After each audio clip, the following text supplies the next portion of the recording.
You know that song, Be One, that we just did across all of our Northway campuses, it closes with the lyrics, we can be the change, be the hope. We can be the arms that don't let go. We can be the light in the dark. We are where it starts. And you know, that really has been the theme of this series that we started throughout this Christmas season called Be Christmas. You know, the concept was this, that rather than trying to wrestle Christmas back from the world, instead, let's be Christmas to those that are in our world. And on your outline each week, we've had these Be Christmas challenges. They're on there again. You can pick them up on our website. And basically, we're just challenge you maybe to do simple, random acts of Christmas throughout this season to those that are in your community, your neighborhood, your schools, your workplace. And like I did last week, I want to read in a moment today's text sort of just straight over you, right on through from beginning to end. And then I'm going to come back and pull it apart a bit. And also, like I said last week, if you grew up in the church, this is going to be familiar to you. So here's my hope, that if that's you, maybe that today you see something new, that maybe God reveals to you a new insight of who he is and, how he loves you. And then maybe there's some folks with us today that aren't believers or didn't grow up around church, then this might be very unfamiliar to you. And if that's you first, let me just say welcome. Just humbled and glad that you are here. And then second, my hope would be that God reveals maybe a little bit of who he is to you and how he loves you. So we're going to pick up in Matthew chapter 2, verse 1. Love this story. Now, after Jesus was born in Bethlehem in Judea, in the days of Herod the king, behold, wise men from the east came to Jerusalem, saying, "Where is he who has been born King of the Jews? For we saw his star when it rose and have come to worship him." And when Herod the king heard this, he was troubled, and all of Jerusalem with him. And assembling all the chief priests and the scribes of the people, he inquired of them where this Christ was to be born. And they told him, in Bethlehem, in Judea. So for it was written by the prophet. This is all back in the Old Testament, they basically say. "And you, O Bethlehem, in the land of Judah, are by no means the least among the rulers of Judah, for from you shall come a ruler who will shepherd my people Israel." Then says Herod, he summoned these wise men secretly, and he ascertained from them what time the star had appeared. And he sent them to Bethlehem, saying, "Hey, go and search diligently for the child. And when you found him, bring me word that I too may come and worship him." And after listening to the king, these wise men then, they went on their way. And behold, the star that they had seen when it rose went before them until it came to rest over a place where the child was. And when they saw the star, they rejoiced exceedingly with great joy. And going into the house, they saw the child with Mary, his mother, and they fell down and worshiped him. And then opening their treasures, they offered him gifts of gold and frankincense and myrrh. And then after this party was sort of over, being warned in a dream not to return to Herod, they departed to their own country by another way. I love verse 10 there. It says the wise men, when they found Jesus, it says they rejoiced exceedingly with great joy. And the Greek words, there's actually four Greek words that make up that phrase are right there. I'm not even going to try to read them to you. But see, from what I understand about this text, it's a real challenge to take those four words and translate them into English. And so if you ever look at this particular phrase in different translations of the Bible, you're going to see some translations say they were thrilled with ecstatic joy, or they were overwhelmed with joy. They were overjoyed beyond measure. And then this one says, their joy knew no bounds.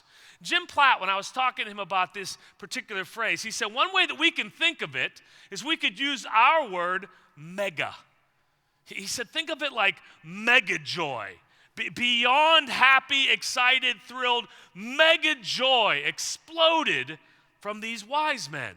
They have found the promised Messiah, the one that brings hope and salvation to the world, and they were mega joyful. So I'm going to lay out my theme right now for this entire sermon. I'm going to put it right here. Actually what I'm going to do is I'm going to put my cards right on the table. Let you know exactly where I'm heading. Why don't I see that kind of joy in a lot of Christians today? Because I'll be honest, some Christians I know are the most uptight, unhappy, fearful, pessimistic people I know. The wise men's faith caused them to journey maybe as much as 1,000 miles. And when they found Jesus, mega joy and worship broke out, along with gifts and a party. Does mega joy characterize your faith this Christmas? You know, the opposite of the word mega, it means insignificant, casual, or of little importance. So if you're a believer, I want to ask you to be very honest with yourself right now. This Christmas, is your faith in Jesus rejoicing exceedingly with great joy, mega joy? Or is it insignificant and casual or of little importance? And folks, if it is the latter, then I want to let you in on something. Somewhere along your journey to finding and believing in Jesus, you have been misled. So together, what I want to do is I want to look at this journey of the wise men. And I want to identify what I found as I studied this, 4 things that I think can cause us to be misled when it comes to being joyful. So, first, let me just sort of throw this out there. What do we know about these wise men? Frankly, almost nothing, right? Here's, we know they're from the east, it says. So they could be Babylonians, Persians, Arabs.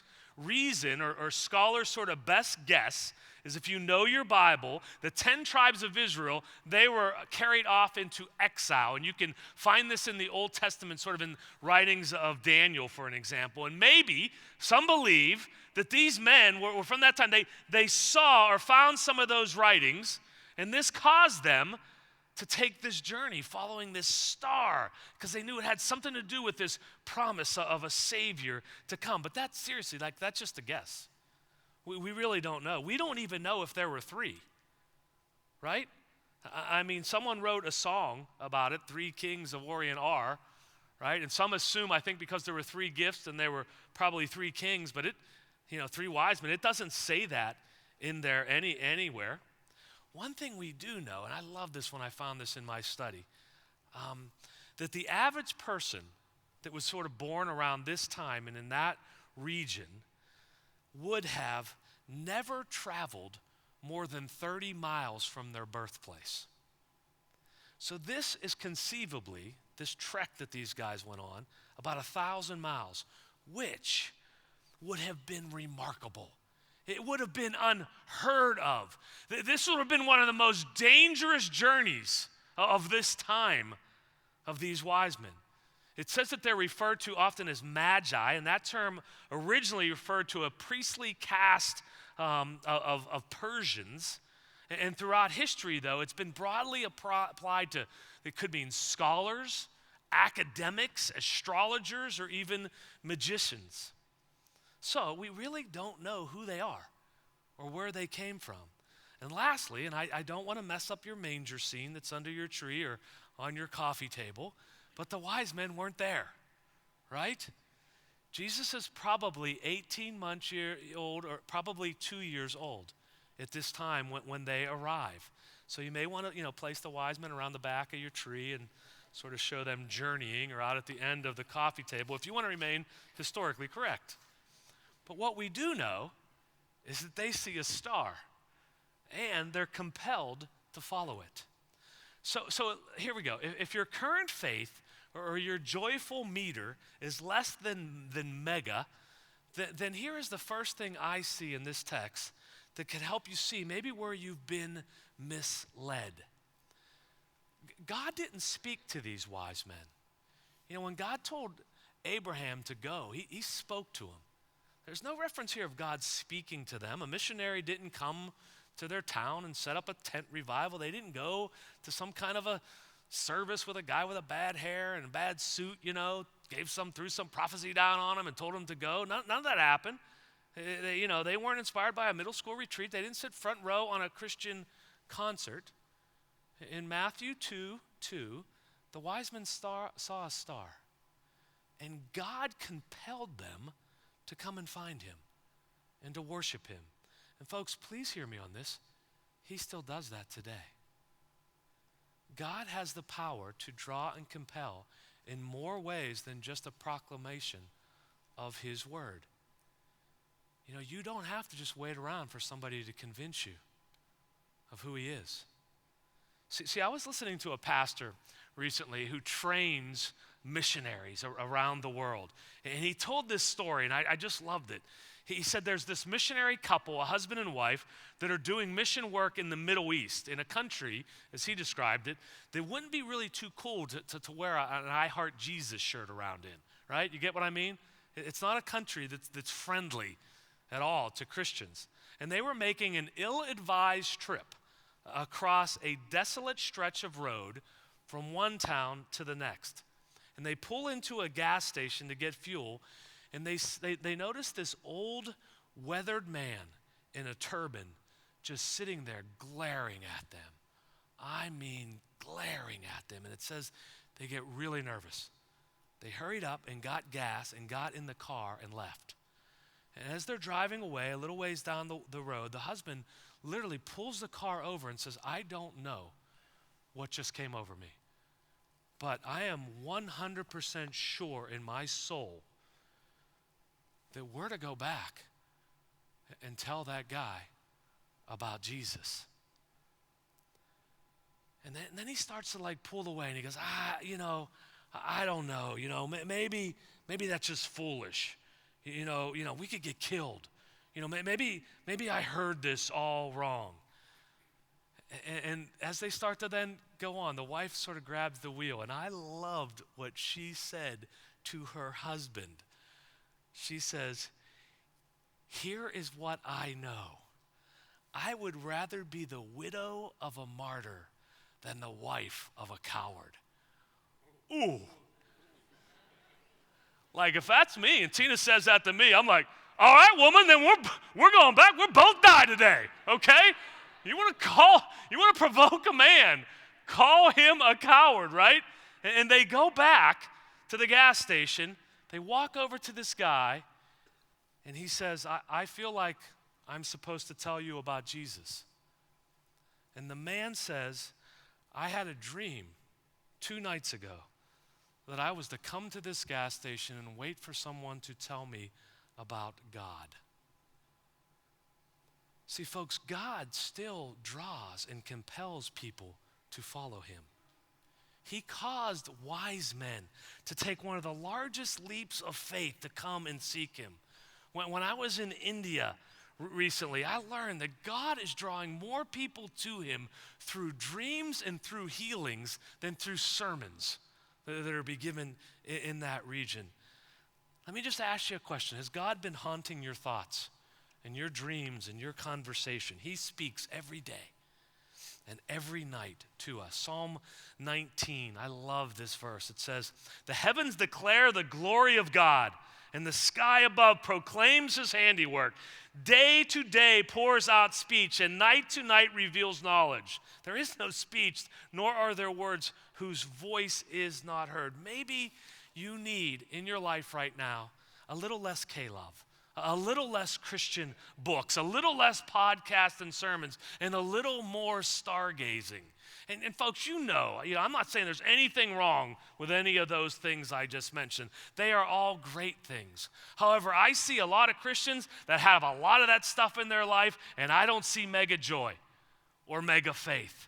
A revelation from God that causes you to seek him, a revelation from God that would cause you to move, to take a remarkable or dangerous journey. Maybe that is what you need to hear, to compel you to move your joy meter forward. If you don't think God still has the power to stop you in your tracks and declare his glory directly to you from heaven, you have been misled.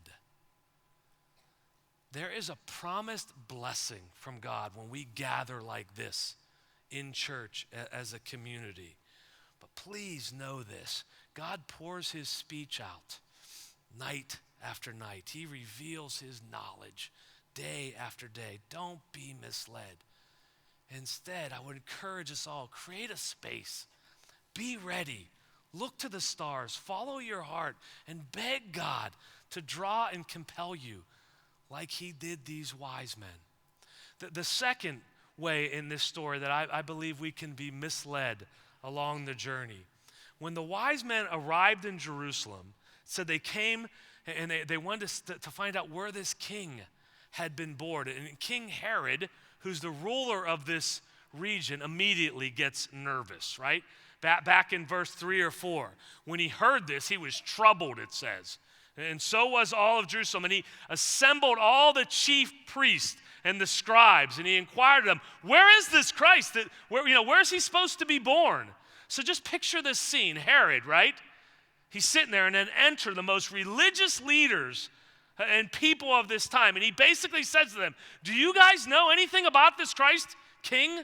Do you know where he's supposed to be born? And these religious leaders, they immediately quote an Old Testament scripture from Micah. Yeah, we know, Bethlehem, because it says in the land of Judah, you're not the least among us because it's from you that a ruler is going to come. See, folks, this is actually really heartbreaking. And here's the second way that I think that we can be misled. I think sometimes we can know the Bible and yet still miss Jesus. Can I just say something? Who should have found the Messiah? The religious leaders. They're living in Jerusalem, only 5 miles from Bethlehem. They see the appearance of this star. It gets their attention, right? This wasn't some magical star that only the wise men could see. It was up in the sky. Everybody could see it, but not a single one of them was willing to even walk 5 miles to go check on this news. They knew the scripture. They knew all the promises of God. What happened to them? What happened to them? You know, Northway, we have to guard ourselves. We have to guard our hearts from becoming overly familiar with the things of God, right? So many of us know about without knowing.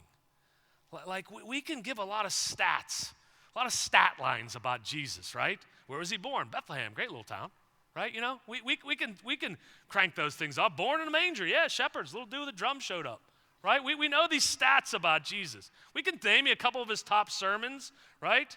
We can give you some stats about his miracles. 5 loaves, 2 fish, 5,000 people fed, right? We can crank out some stats. We know a lot of stats about how he died 3 days after that, rose from the dead. We know stats, you know, that as long as we believe in him, that we're saved. You know, folks, I know a lot of stats about Pirate baseball players, but I don't know them, right? These religious leaders, they knew all the stats about the promised Messiah, but not one single one of them got off their rear end to take a 5-mile walk to go meet Jesus. I think this is often a huge inconsistency in our faith. And I think sometimes it's even more prevalent at Christmas. I don't know about you, I see a lot of unhappy Christians at Christmas time. If you know these Christmas stories, but you don't know the baby that became the man that changed the world forever for us, then you're being misled. And you're going to struggle with joy.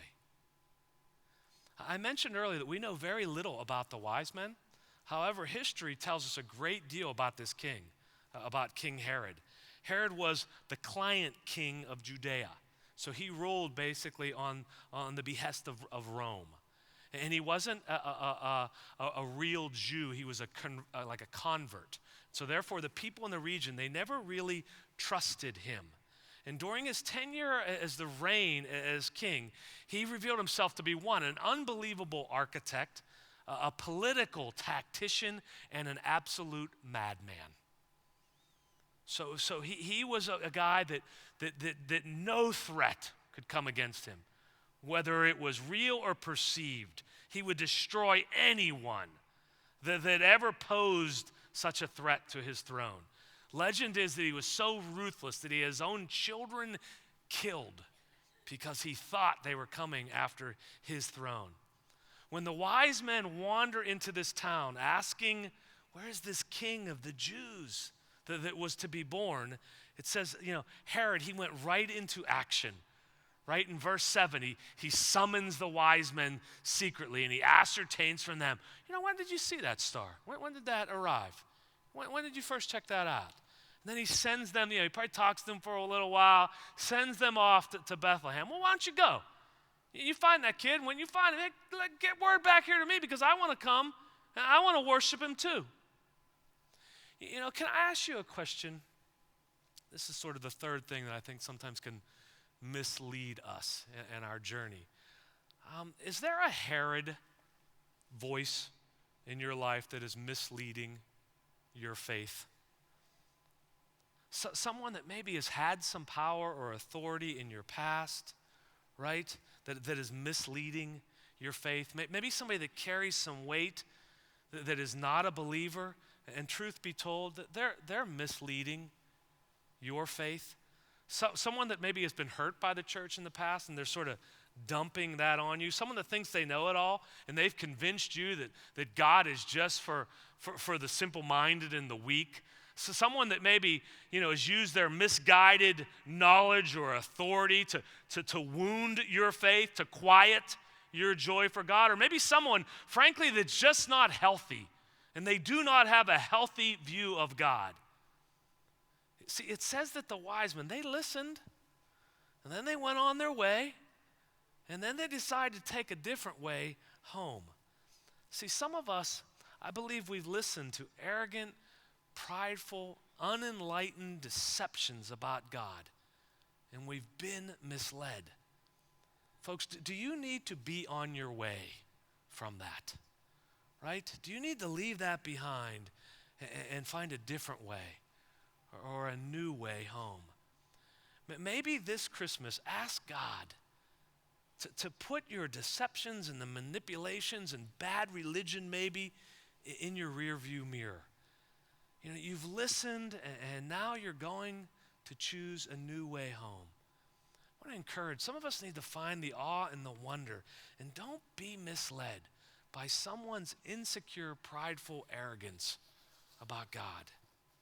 The text tells us that by faith, the wise men, they arrive at this house in Bethlehem.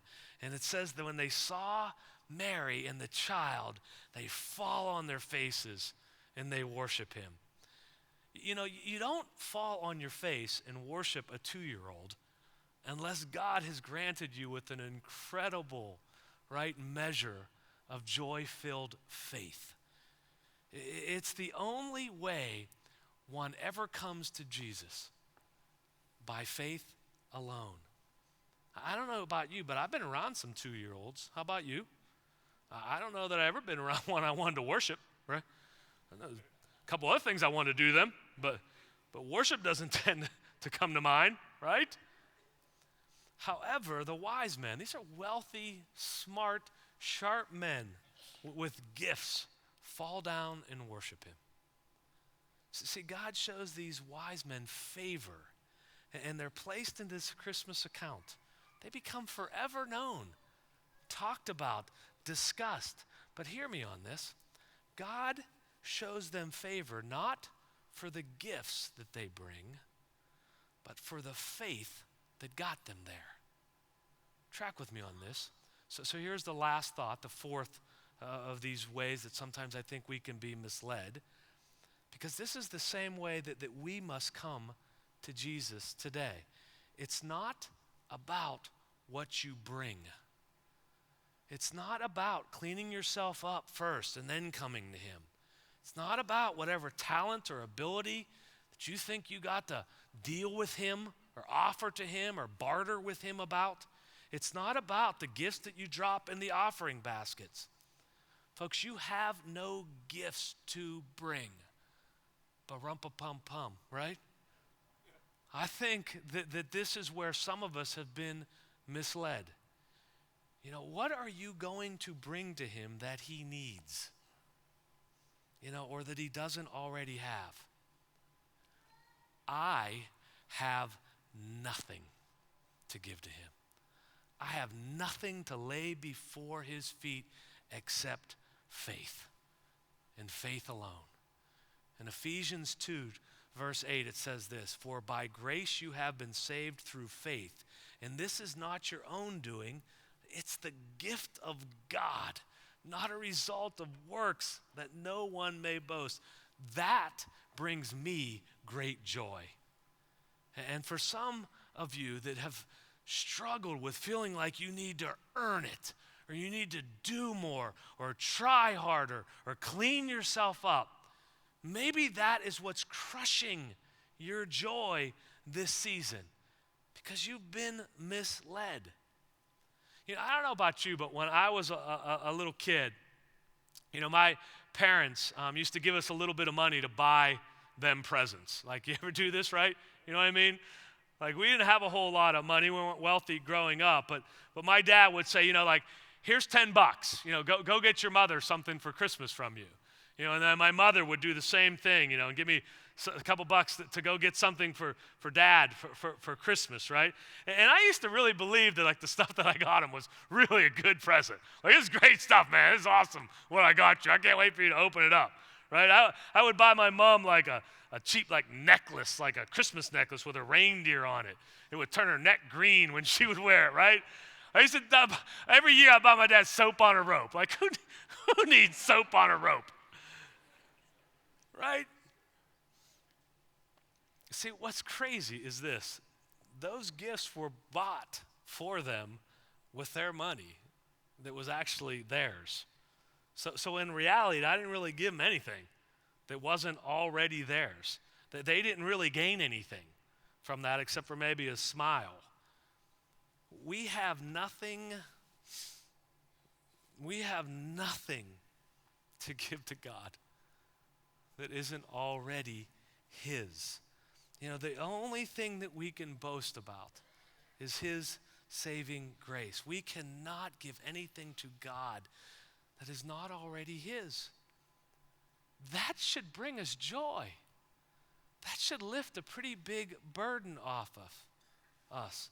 It is by faith that the wise men followed a star, that they made this unheard of journey, that they stumbled into Jerusalem asking about a child king that was born, went 5 additional miles to Bethlehem and fell on their face before a 2-year-old son of God and presented him with gifts. And this 2-year-old Jesus, he didn't need gold and frankincense and myrrh. Frankly, they sound like the wrong gifts that you'd give a 2-year-old. But see, they were actually perfect gifts. And I'll explain that just in a minute. But first, have you been misled into believing that God needs your gifts? God doesn't need your gifts, period. God will use your gifts to be a blessing, maybe even a miracle for someone else. See, when Herod discovers that the wise men have not come back, that they've duped him, they've went a different way, sort of home, he loses his mind. He puts out an order that every male child under the age of 2 in the whole region of Bethlehem is to be murdered. And Joseph, he's warned of this in a dream. And he gathers up Mary and Jesus. He needs to flee to Egypt. How does a poor carpenter that went to Bethlehem to pay taxes have money to go on a trip to a foreign country? Mary and Joseph needed a miracle, and that miracle was provided by wise men.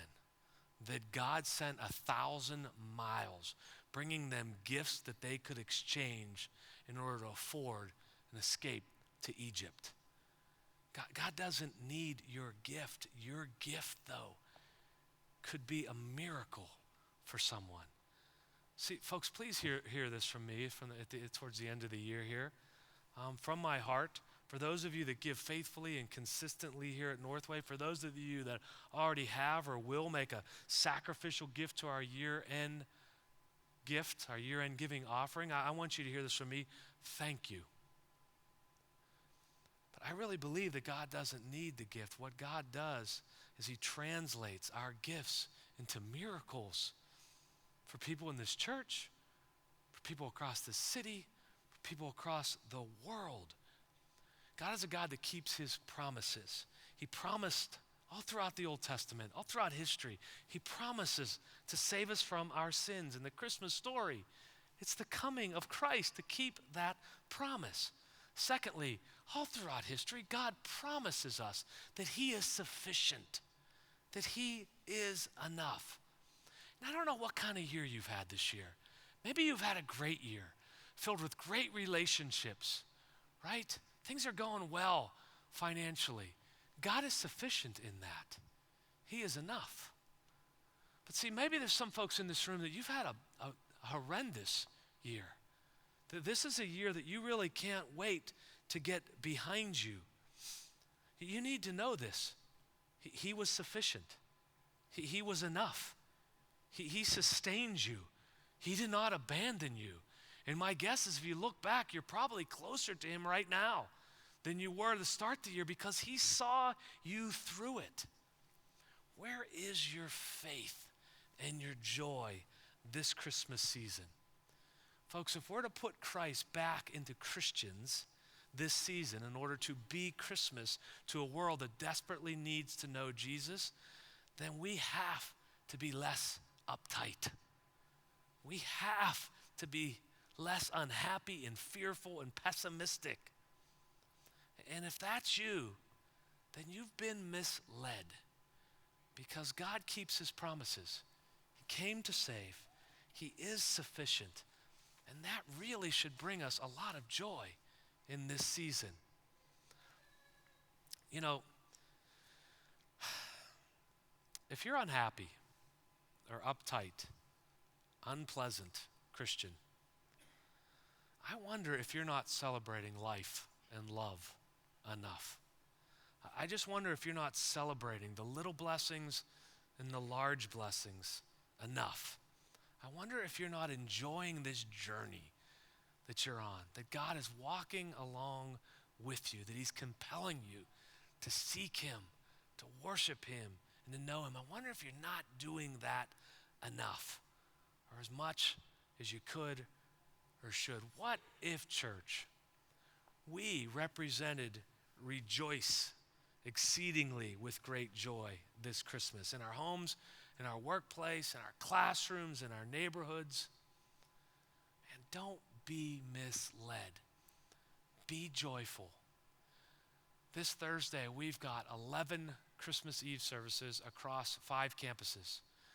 First one starts at 11 o'clock in Oakland, and the last one ends in Dormont at 11 o'clock. We've got special moments in all of those services for your kids. All of them will end with Silent Night by candlelight. If you have been practicing being a joyful Christian, there will be people that will want to come to church with you on Christmas Eve. Because Pittsburgh is an area that everybody wants to go to church on Christmas Eve. Folks, they're just waiting to be asked. What can you do in these next 4 or 5 days to be so joyful, to be so on fire for who Jesus is and what he's done in your life, that people are drawn to you this season? Man, let's be Christmas over these next few days to our world and to those that God has placed in our lives. I'm going to ask your campus leader to step up and preach and close you out, and I'll close us out here.